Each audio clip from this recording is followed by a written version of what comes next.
आला हजरत इमाम अहले सुन्नत मुजद्दिदीन मिल्लत मेरे आला हजरत से किसी ने पूछा था कि हजरत जी बीबी नात पढ़ सकती है?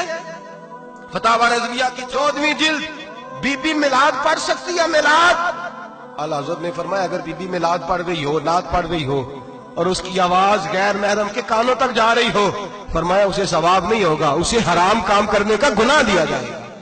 बीबी को मना है, वो नात की आवाज भी औरत का ही नहीं पढ़ता, दीन में तो औरत की आवाज का भी पढ़ता है। दीन में तो औरत की हजरत सैयदा ज़ैनब, हजरत फातिमा की वो लख्ते जिगर जो मैदान करबला में इमाम हुसैन बराबर की शरीक रही सैयदना इमाम हुसैन के साथ। याह्या बिन मोइन कहते हैं मैं 15 साल तक हजरत ज़ैनब का पड़ोसी रहा हूं। 15 साल। घर बराबर होता है ना, बंदा बीबी देख ही लेता है। वो बीबी कभी पर्दा डाल के जा रही है दवाई लेने, कभी नजर आ ही जाती है।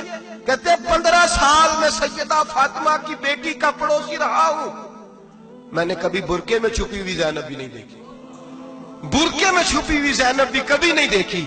हजरत अब्दुल्ला बिन जाफर तैयार जनाबे अली मुर्तजा के भाई थे, उनके बेटे के साथ इनका निकाह हुआ था, बीमार हो गई तो हजरत अब्दुल्ला कहने लगे ज़ैनब चल तुझे हकीम के पास ले जाऊं, तबीब के पास ले जाऊं। तो हजरत ज़ैनब कहने लगी आप जाइए मेरा हाल बता के दवाई ले आइए। तो हजरत अब्दुल्ला जाफर तैयार कहने लगे शरीयत में गुंजाइश है डॉक्टर के पास जाने, हकीम के पास जाने की गुंजाइश है, तू चलती क्यों नहीं? तो हजरत ज़ैनब कहने लगी शरीयत में गुंजाइश तो है पर अब्दुल्ला मेरी मजबूरी ये है कि मैं फातिमा की बेटी हूं। शरीयत में गुंजाइश तो है पर मेरी मजबूरी ये है कि मैं हुसैन की बहन हूं। शरीयत में गुंजाइश है पर मैं हसन की बहन हूं।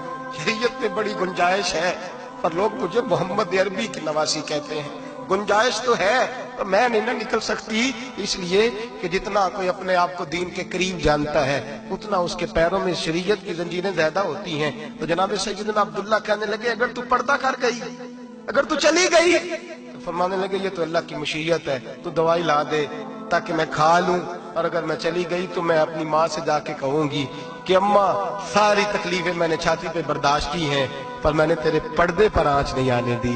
मेरे भाई ये उसवा नूर है, ये उसवा हसना है, ये हमें सिखाया जा रहा है। मेरे हबीब करीम की बीवियों का ये हाल था। बीवियों का अपने घर के आंगन में हजरत आयशा सिद्दीका, हजरत सौदा जनाब हफ्सा अपने सेन में जब बैठती थी ना तो दीवार की तरफ मुंह करके बैठती थी, दीवार के साथ लग के दीवार की तरफ।